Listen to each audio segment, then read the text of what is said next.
Hello students. In last period we have seen the concept of maximum work done, the expression for the maximum work done, internal energy, first law of thermodynamics, is it? And their expressions. See, first of all we have seen the energy, that is the work done in case of the pressure volume system. W is equals to minus P into delta V. Is it? This equation we have seen. After that, the concept of maximum work done and its expression, that is given by W max is equals to minus 2.303 nRT log to the base 10 of V2 upon V1, that is in terms of volume, and that of in terms of pressure minus 2.303 nRT log to the base 10 of P1 upon P2, that is in terms of pressure, is it? Then we have seen the first law of thermodynamics, is it? And its expressions, that is the expression for the first law of thermodynamics is change in internal energy delta U is equals to Q plus W, is it? Where W is the work done. Here we are in, that is, if we substitute this expression here, that will become Q minus P delta V, is it? So this is the expression for the first law of thermodynamics, is it? Now today we are going to see the concept of enthalpy. Okay, let us see. Now see the concept of enthalpy. Enthalpy is actually heat content of the system.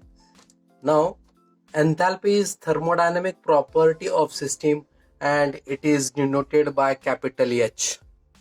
It is the property of the system and it is denoted by capital H. Actually enthalpy is nothing but it is the sum of the internal energy of the substance and energy equivalent to PV type of work. The enthalpy is defined as, you can say, that is equals to, it is the sum of internal energy and the energy equivalent to PV work, is it? So H is equals to U plus PV. Now let us see change in enthalpy. What is change in enthalpy? Delta H. Being it is a state function, delta H is equals to H2 minus H1. H2 is the enthalpy of the final state of a system and H1 is the enthalpy of the initial state of a system. So from the equation number 1, for this equation H is equals to U plus PV, we can write two separate equations. That is for initial state, H1 is equals to U1 plus P1 V1 from this, and for the final state enthalpy H2 is equals to U2 plus P2 V2. Now the values of H1 and H2 we can substitute this in the equation 2. The equation 2 becomes delta H is equals to, for H2 we can put this U2 plus P2 V2, and for H1 this equation, that is U1 plus P1 V1, is it? Now we can open the bracket. The equation will become like this, and then we can collect the like terms, that is internal energy and internal energy, that is U2 minus U1 plus P2 V2 minus P1 V1. Here in this bracket P1 and P2, that pressure is constant, that's why pressure is equals to P1 is equals to P2. So we can take it outside the bracket, P in a bracket V2 minus V1. The final equation becomes delta H is equals to delta U plus P delta V. This is the final equation for the change in enthalpy, is it? So again, if external pressure is equals to the gas pressure P, then we can consider this equation, delta U is equals to Q minus P delta V, is it? This equation is from the equation of first law of thermodynamics, that is delta U, change in internal energy is equals to Q plus W, that we have seen, where W is equals to minus P delta V.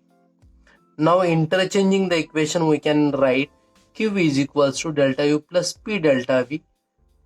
Being it is at a constant pressure, Q is represented at QP.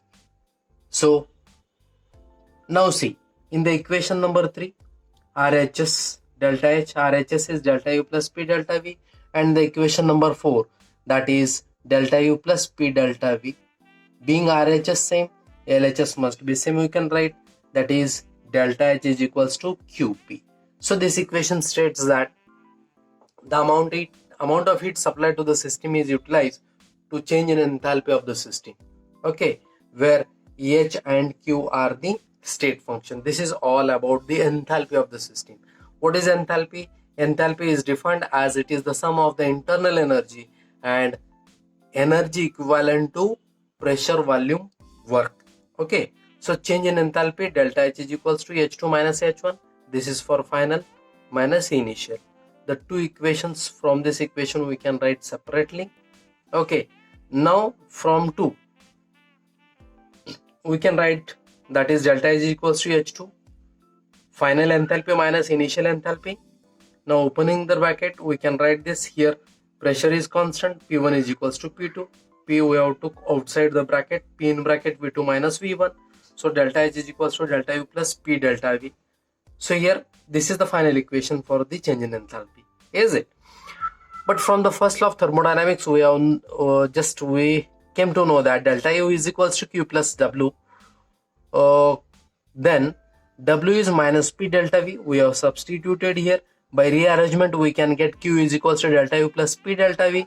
RHS of these equations are equal, so we can write delta H is equals to QP. So we can say that the amount of heat supplied to the system is utilized to change in enthalpy of the system. And here the enthalpy and the heat are the state function because they depends upon the initial and final state of a system. Okay.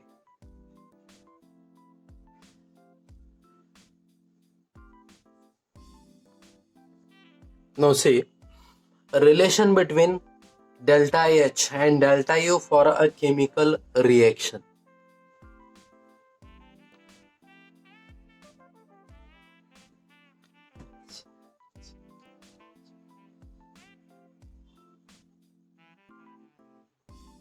Now let us see the relation between delta H and delta U for a chemical reaction.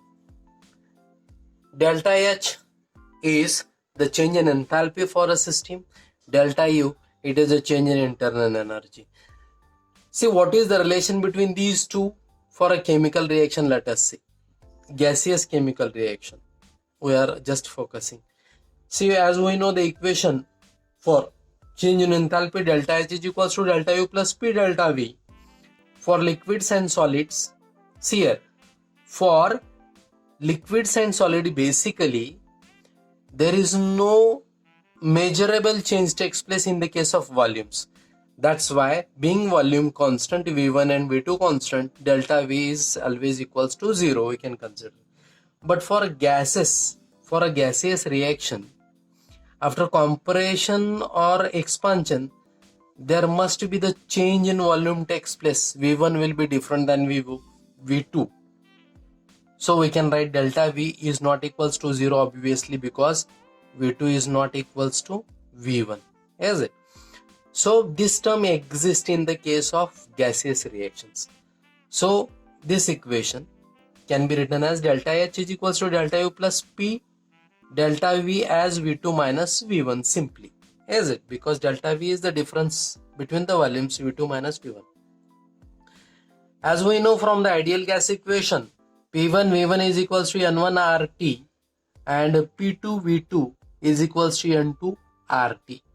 Now subtraction, LHS subtraction and RHS subtraction, we can write P2 V2 minus P1 V1 is equals to N2 RT minus N1 RT. Here P at a constant pressure, P1 and P2 are same. That's why P in bracket V2 minus V1 is equals to RT is constant. We have took outside the bracket. So N2 minus N1. N2 minus N1, the number of moles, difference in the number of moles of products and reaction, that is represented simply as delta. So I will just repeat this equation. P in bracket V2 minus V1 is equals to delta N RT. So that is equals to delta N GRT. This delta N is written simply as a subscript, that is Ng, because G stands for gaseous moles, N the number of moles, and G gaseous moles. Now see P in a bracket V2 minus V1, this is now equals to delta N GRT. So this is substituted here in the equation 2. Now 2 equation becomes delta H is equals to delta U plus delta N GRT. G is the just subscript to this. So this is the equation for which shows the relation between delta H and delta U for a gaseous chemical reaction. Here in this case I have just written N1 is the number of moles of reactants and N2 the number of moles of products, and delta N, actually simply delta is the difference in moles, is it? And simply here if we just put a G at the right lower bottom, then this indicates the gaseous moles. This indicates the gaseous moles. So this is all about the relation between the delta H and delta U for a chemical reaction.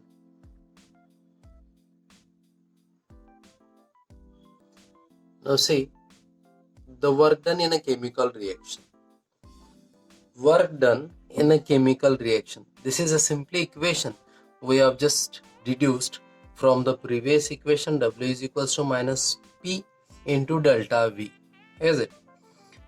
So work done by a system at a constant pressure and temperature that we have derived already, it is given as W is equals to minus P EXT, means external pressure, into delta V. Assuming the external pressure is equals to the P, the pressure of the gas, then the equation simply can be converted as W is equals to minus P delta V. So from, as we have seen in the previous point, that is the relation between delta H and delta U for a chemical reaction, the same here from ideal gas equation. That is, what is ideal gas equation? That is PV is equals to nRT. PV is equals to nRT. So P1 V1 is equals to N1 RT1 for the initial, and P2 V2 is equals to N2 R2 for the final state, is it? Now subtraction of the LHS and RHS we can write as previous point. P in bracket V2 minus V1 is equals to N2 minus N1 RT. P. Why P? We have just took outside the bracket because P1 is equals to P2, constant pressure, is it? That we have seen. So this can be written as P delta V is equals to N2 minus N1 is delta N, difference in moles, into RT. Now delta N is just just noted as delta Ng because N are the gaseous moles. G stands for gaseous. So by substituting the value of P delta V is equals to delta N GRT in the equation number 1, we can write as W is equals to minus delta N G. W is equals to minus delta N G RT. Okay, this is the equation for the work done in a chemical reaction. See, the two concepts here exist. Suppose N2 is, I'll just write, if N2 is greater than N1, is it? N2 is greater than N1. What will happen in the case of delta Ng? Then delta N G will be positive, is it? This value, only delta N, will be positive, but being negative sign exists in the formula, then the work done will becomes negative. Okay, so in that case we can say that the work done by the system on the surrounding, because the system is loses energy in this type of notation. Now second, if suppose if N2 is less than N1, is it?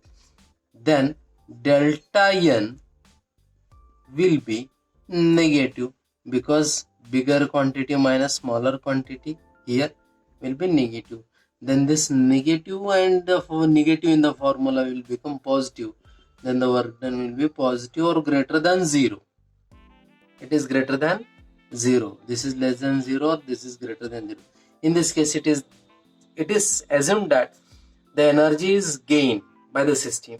It means that is work is done by the surrounding of the system. So this is all about the work done in a chemical reaction. The work done in the chemical reaction is W is equals to minus delta nRT, and that is W is equals to minus P into delta V. This is the work done at a constant pressure and temperature for a system. Okay, and this is also work done, but this is in terms of the number of moles, change in number of moles, where there is the gaseous reactants and products occurs in a chemical reaction. Okay, say now enthalpies of physical transformation or phase transition. We have seen the enthalpy. Enthalpy is denoted by the capital letter H, and that is H is equals to U plus PV. This was the definition or the formula for the enthalpy. Enthalpy. It is the thermodynamical property of a system. Now see the enthalpies for different transformation or phase transition. This here, there are three types of the enthalpies related with the phase transition. The one is see here, enthalpy of fusion, enthalpy of vaporization, and enthalpy of sublimation. Now what is enthalpy of fusion? See here, the change in enthalpy when 1 mole of a solid is converted into liquid at constant temperature and pressure is called as enthalpy of fusion. See what is enthalpy of fusion? It is the enthalpy change when 1 mole of a solid substance is converted into liquid state at constant temperature and pressure is called as enthalpy of fusion, and it is represented with delta FUS, delta FUS H. This is the representation or notation of the enthalpy of fusion. Now here, after definition, in all these the definitions are just meaningful. After that you can just give one example for each of them. The example for enthalpy of fusion. What is enthalpy of fusion? Solid converts to liquid. 1 mole of the solid converts to liquid at constant temperature and pressure. So H2O solid means ice, when converts to H2O liquid, 1 mole of the ice converts to its liquid state, then the enthalpy change is equals to plus 6.01 kilojoules per mole at 0 degrees Celsius. So this is the value of enthalpy of fusion for 1 mole of ice. Now see, this is the melting, you can say fusion. Here it is melting solid to liquid, and reverse of melting is freezing, that is liquid to solid. Here reverse of fusion is freezing, that means liquid to solid state. And in that case, if this is positive, then it will be negative, same amount but difference in the sign. That is the enthalpy of freezing is for water is equals to minus 6.01 kilojoules per mole at 0 degrees Celsius. Okay. Now see, enthalpy of vaporization. See, enthalpy of vaporization. The enthalpy of change accompanying with the vaporization of 1 mole of liquid at constant temperature and pressure.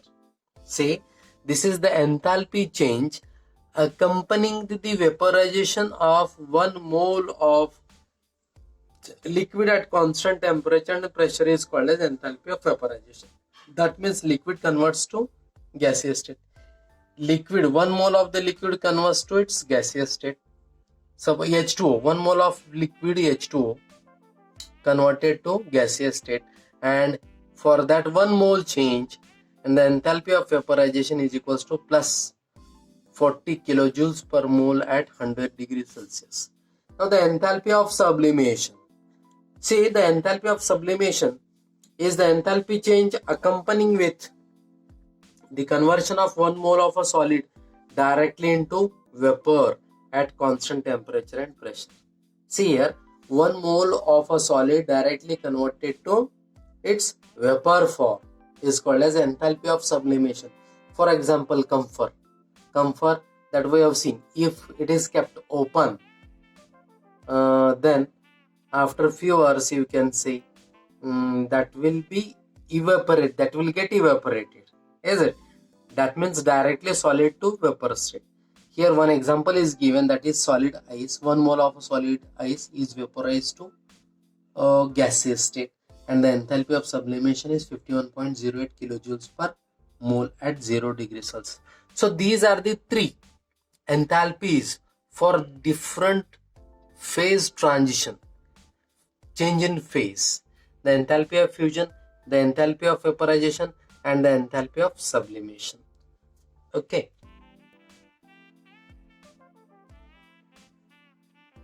Now enthalpy of atomic and molecular change.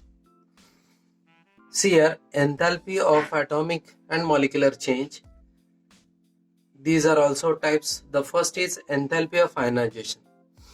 Now enthalpy of ionization is the enthalpy change accompanying the removal of an electron from 1 mole of gaseous atom. So this is the enthalpy change accompanying with the removal of an electron from 1 mole of gaseous atom of an element.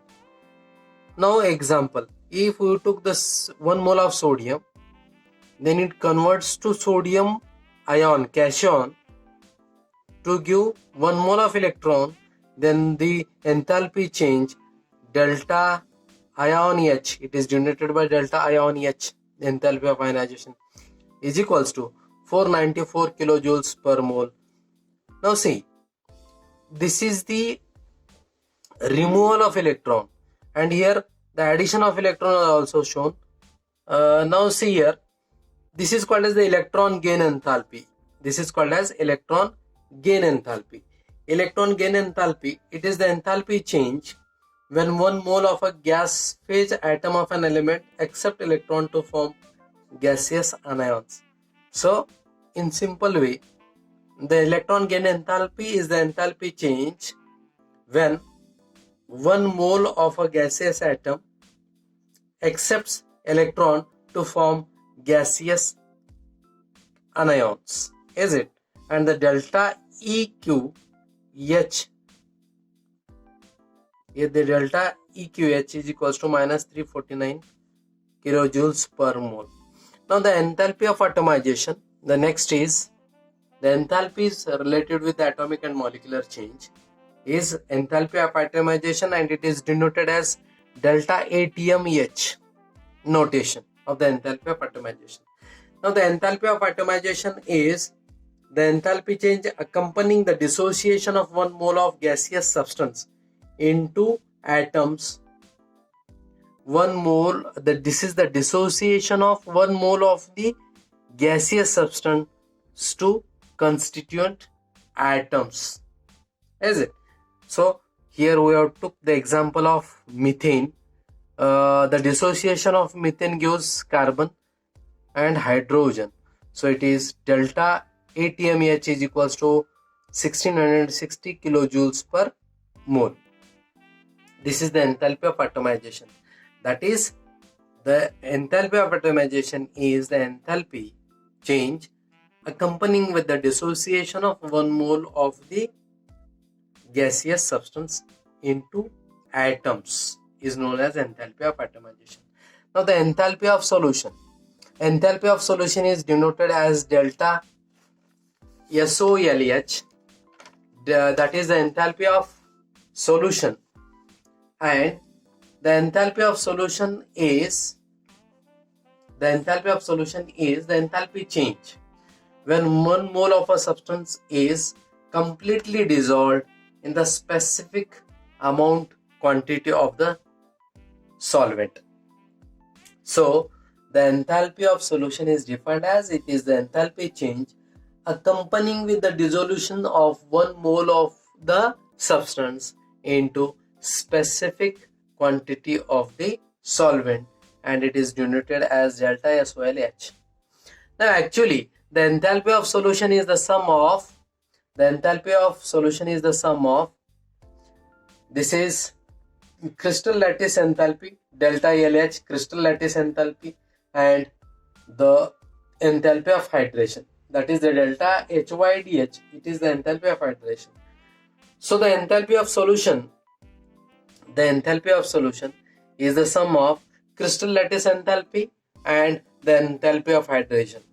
Crystal lattice enthalpy is of two type again, that is the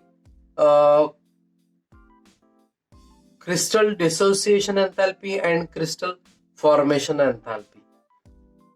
Okay, and the enthalpy of hydration, it is see, the enthalpy of hydration is the enthalpy when 1 mole of ions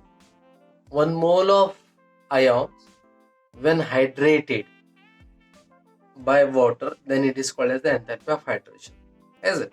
So these are the few here in this case the statements of the enthalpy of ionization, enthalpy of atomization, and enthalpy of solution is important, and one examples of each, is it? The definitions is supposed to be appear in the exams, not more than that.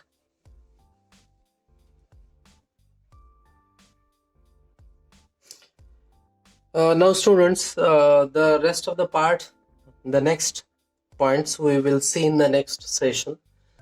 Till that, have a nice day and best of luck.